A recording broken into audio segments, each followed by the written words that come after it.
Hey guys, this is Intermodaltrucker. My name is Larry, and we're actually going to take a little cruise on John's GoldWing. And we're actually going to run to Fond du Lac, and I'm actually going to be meeting up with one of my subscribers by the name of Brian. Farmers out there working on the field, and I thought I would take you guys for a little bit of cruise. Let's show you the countryside.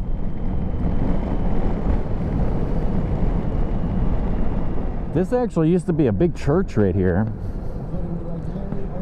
There used to be a big church back there, and then this was the school for the church. It was a Catholic church. And I don't know if you guys know this or not, but they call this area up here where I live, they call it the Holy Land. And the reason why is it's very hilly. It's the Kettle Moraine National Forest. And it's got kettles and moraines, if you understand what that means. Basically, there was glaciers that came through here and it dug it down, and there's like all these bowls and, you know, little hills and all. And so it's called the Kettle Moraine area, and they call this the Holy Land because there is so many churches around here.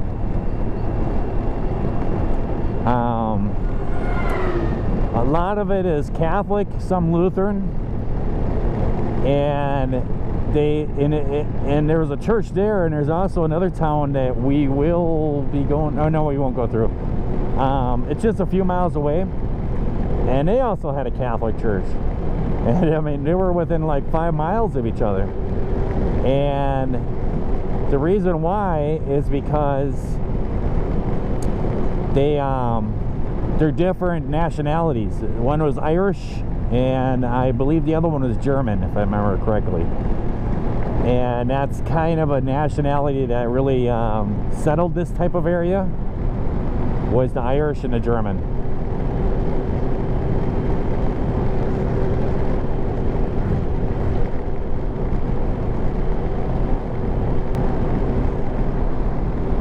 It was supposed to actually rain today. There were supposed to be thunderstorms and stuff, but we didn't get anything. I was in a semi once, so one of these guys was coming towards me, and a motorcycle was behind him, and a motorcycle drove right underneath the guy. Boy, that got him all worked up when that motorcycle came through. I just laughed, but the guy was like all yelling inside the tractor. Those are used for spraying fields. They got those real tall wheels on there, because when the corn is growing and it's, you know, a foot or, you know, 2 feet, 3 feet up in the air, they can still drive down through there and spray for vegetables and stuff, or for vegetables, for weeds and stuff.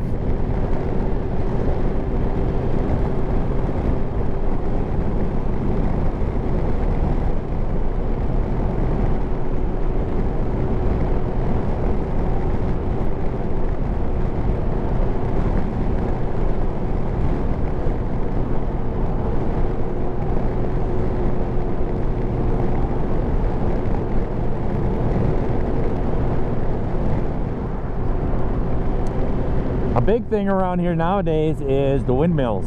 A lot of the farmers have gone to this, where they let these it's Alliant Energy come out, and they put up these huge windmill structures all around.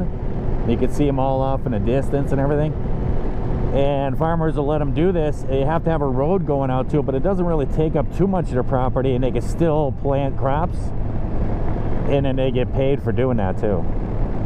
There's like a big windmill farm now over there, a real big one. Then you got this one here.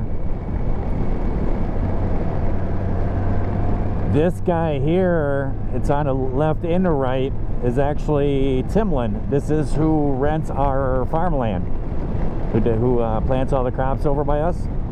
And this is actually the home right here of Timlin Trucking. And they actually still do dispatch out of that house right there. During the week, you'll see a whole bunch of cars all lined up in the driveway, and it's all the dispatchers. But they since have moved the trucking company part out of the farm, and they have a big shop in Fond du Lac, Wisconsin now. And the guy who lives over here is actually the guy who rents our farmland, and he uses the farm now.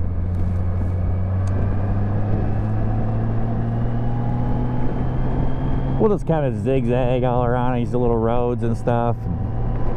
You guys can kind of get a glimpse of where I live here in Wisconsin. It's beautiful country. It's really good farm country. Rural fertile land. It grows corn real well, soybeans, lots of different things like that. But the only thing is this land is really rocky. And growing up, there was a lot of rock picking.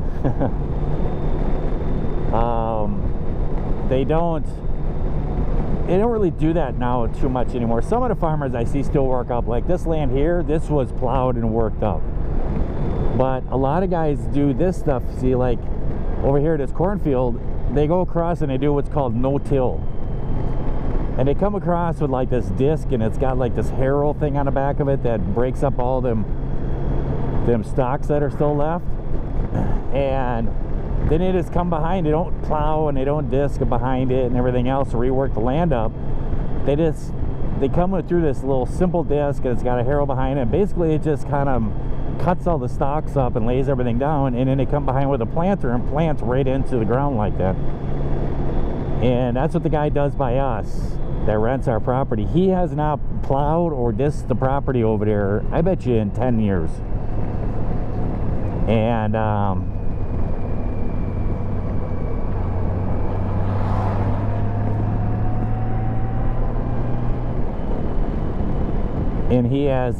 he just doesn't do that anymore. And he does that no-till, and I tell you what, that guy does some really good money off our land. He's even bragged about how good the corn grows over there. But you can see how we do these windmills around here. They put them up on top of these hills, and it's a pretty place there with the lake and everything. Got the little ponds dug in there.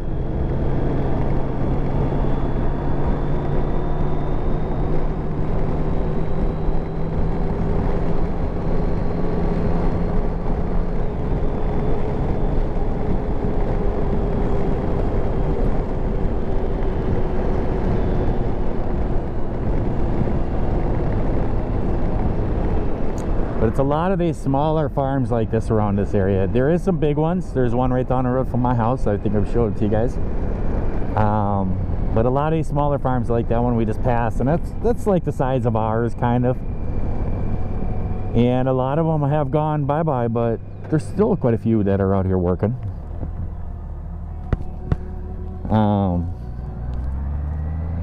The main reason why we don't farm anymore and why we haven't farmed it so long is my father broke his neck. He was actually paralyzed for years, and me and all the brothers, I was real young, but all my brothers and everything, they kind of took over the farm and was running a farm. Everybody was going to school, some of them were working jobs, everybody was, you know, chipping in and keeping the farm going. And we had about 100 cows that we milked. We had about 200 to 300 pigs. It was a good sized place, and it was just too much. Yeah, let's go down this road. This is Seven Hills Road, I believe, if I remember correctly. I haven't been down this way in a while. Yep, Seven Hills. If we were coming the other way, you could count them. There's 7 hills, that's why it's named. There's no big signs on this road here. But and we ran it for many years, and then my dad actually did recover, and he did regain his movement, but it was not good. He went out into the tractors, and he would bounce around in the tractors, and he could only do it for a little while, and the pain would be so bad, and he would have to be on his traction devices every night to try to keep everything okay. And so we decided to slow it down, and we got rid of all the animals, and then we decided to do what's called cash cropping. And basically what you do is just you plant crops, and you grow the crops, and like corn or whatever, and you grow it, and then you sell it to other farmers that are in need of it. And also you can do deals with the cannery, and they'll come out and, you know, you work the fields up and get it all ready, and and you plant like green beans or, you know, whatever, peas. We did a lot of peas in the day. And then the cannery will come out and pick it with these great big pickers, and they'll come out with the, like 6 or 8 of them at a time, and they'll go through the field, and they got semis right behind them, and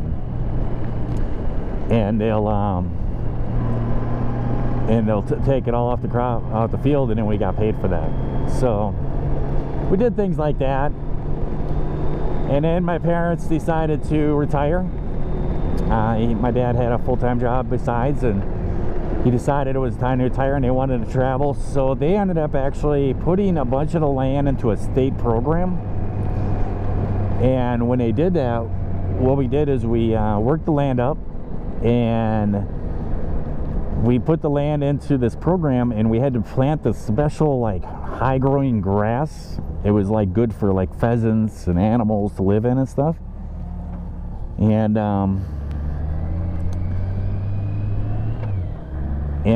we grew this up there, and we had to leave it in for 10 years. And so we couldn't touch the field for 10 years. And we got paid, you know, some for that, and it was okay, but it was a mistake, because at the end of the year, or at the end of the lease, man, there was trees growing out there in the field. It was a horrific deal getting that field back into farming condition. We had to go out there, and I mean, we tried plowing it, and you just snagged the plow constantly, always tripping them. So it was a lot of work. But we got it back out, and then we put it in with Timlin. We talked to him, and he said, definitely, I would take your land, and he's been doing it ever since. And he's a good guy. He's always treated my parents very well. He always gives them like little extra bonuses and stuff besides what he's agreed upon and stuff. So moving on over a little bit for this here planter coming down the road. Looks like that is a corn planter. This looks like what he's doing. I'm actually kind of sweating here. I have my snowmobile helmet on because it has this camera mount, and it has when I went snowmobiling with JBG Travels up into the UP, he helped me rig it up, and we rigged a microphone into the helmet so I could talk when I was snowmobiling. And I don't have a motorcycle anymore. You guys didn't see the video yesterday. I stole this one from JBG Travels, and I'm holding it for ransom. Some people, they left messages or comments for me, and they're like, well, that John, he's a nice friend. You guys are good friends. He just lets you take his bike. He didn't let me take his bike. I stole his bike.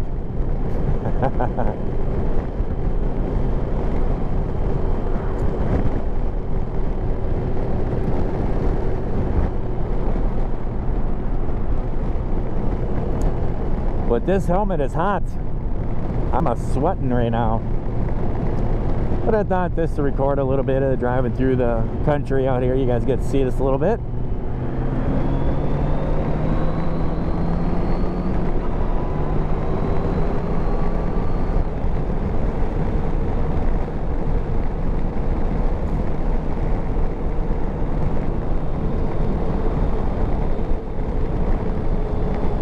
I'll tell you one thing, this bike is so smooth. I used to have a bike. I've had a couple of them actually. And I really enjoyed them and everything, but then when the kids came along and stuff, it just, you know, it's kind of hard to take the children out. If you need to go someplace, stack one on the handlebars or one on the back, you know. So I got rid of the bikes and stopped doing it. I'm kind of thinking about getting another one. I don't know if I'd get this one though. This is really not my style. It's a very nice bike, very smooth. I mean, I'm doing almost 70 miles an hour, and it seems like I'm just cruising along at like 40 or so. This thing is all air ride and everything. It's a very, very fancy bike. John's been trying to sell me this bike for years. Got another farmer. He's got a cultipacker. I'm thinking he's going to be turning up here on this road onto the left, so that's why I'm not passing. Plus the corner. But he's been trying to sell me this bike for many years, and this bike was actually in an accident. He stopped at a stop sign and somebody else didn't, and they came right behind him and just rear-ended him and busted all of his luggage racks and all this stuff. Messed up the rear end of the bike, and it was a lot of money to fix this bike. He didn't have to pay for it, but it was paid by the person's insurance. But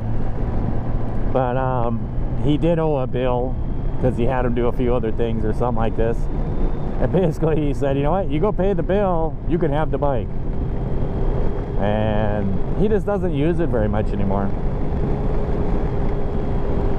And I kind of thought about it. But it just hasn't been a necessity for me.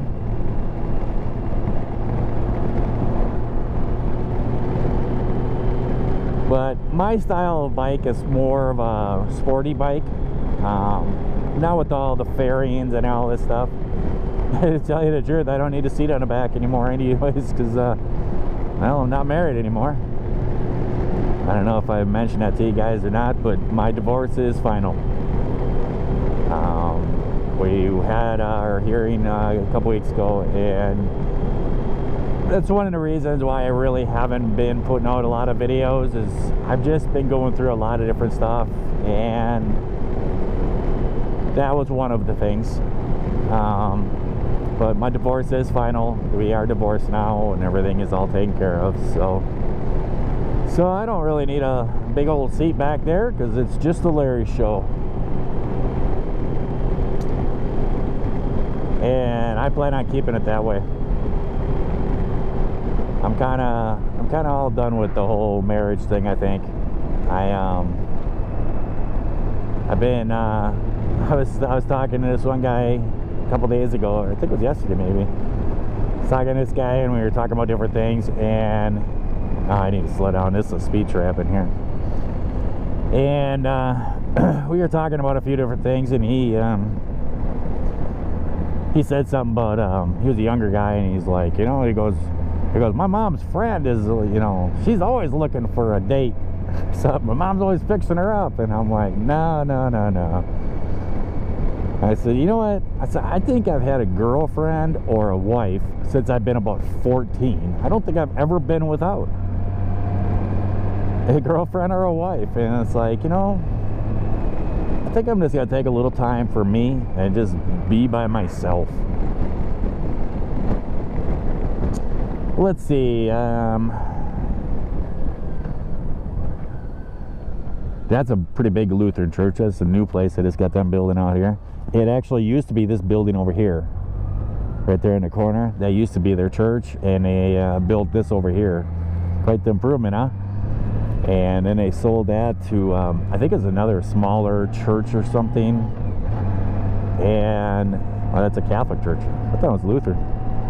And they actually sold that to another church. I think it was like a Pentecostal church or something. And they used to have a sign out there, but I don't know if they're gone now or what. Oh, you know what? I can't make a left up here. For sale by owner. There's a four-wheeler for sale. Anybody wants? If you look hard, you can see on the other side of Fond du Lac, that's actually the same highway. It goes right through, comes out the other side. It's 23. And that heads over to Ripon, and it goes all the way over towards Wisconsin Dells. But you can see the water that way, and that's Lake Winnebago. It's a big lake. It goes all the way from Fond du Lac up to Appleton, and it's pretty far across.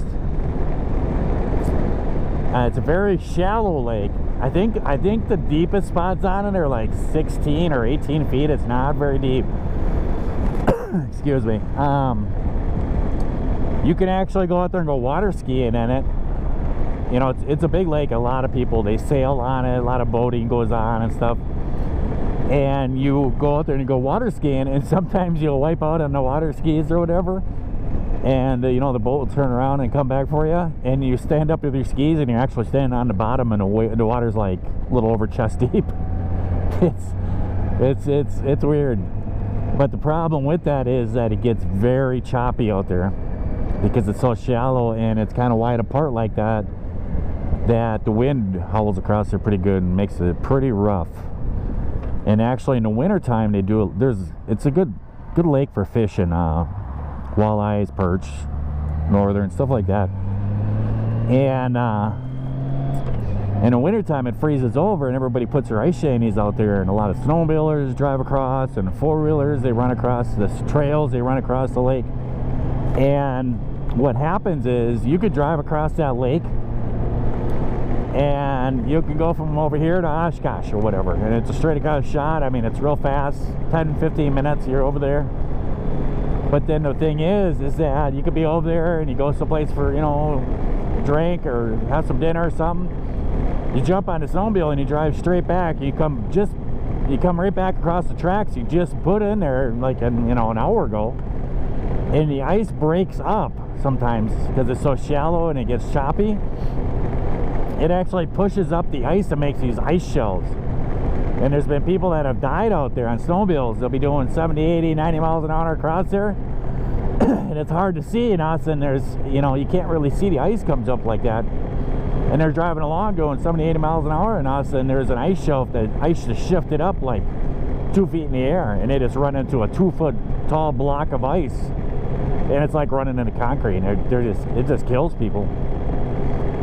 A lot of vehicles, people in their cars and trucks, they'll drive out there for ice fishing, and there's always people that are falling in. Their cars get falling in there. People out there with their ice shanties fall in.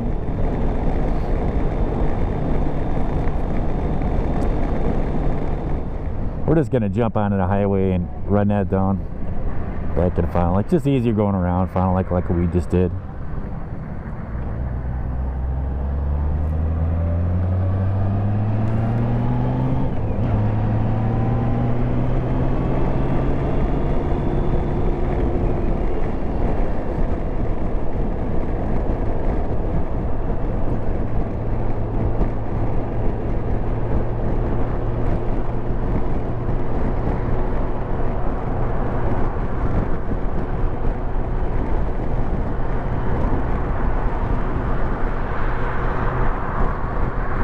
That car really wanted that lane.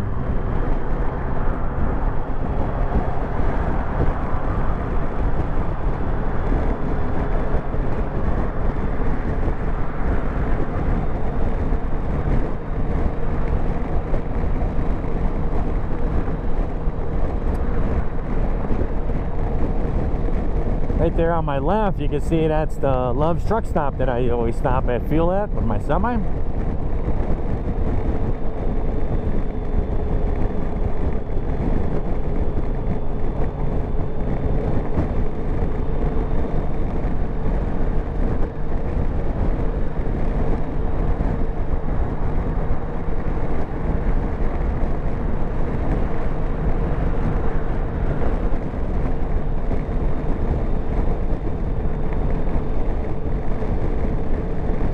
Right there is, on the right is Mercury Marine. So if you do any kind of fishing and stuff, you probably know who Mercury Marine is. They make outboard motors. Right there is their headquarters. They were actually going to leave Wisconsin, and boy, the state and everything, they gave them so much money excuse me, to stay here. They built all, they gave them extra land. They gave a bunch of land to add on these extra buildings and make it bigger and all that stuff. They got quite the deal out of staying here. Well, right here is going to be Fleet Farm. And I'm going to pull in here and fire up my GPS and see where Brian lives from here.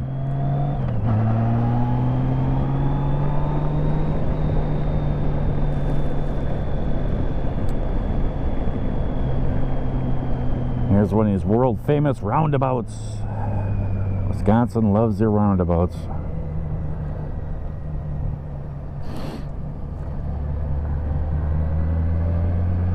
Right there's that Fleet Farm I was talking about.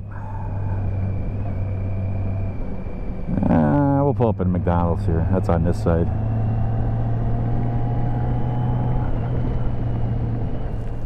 Well, I'm gonna let you guys go because I don't think Brian wants the world knowing where he lives probably here.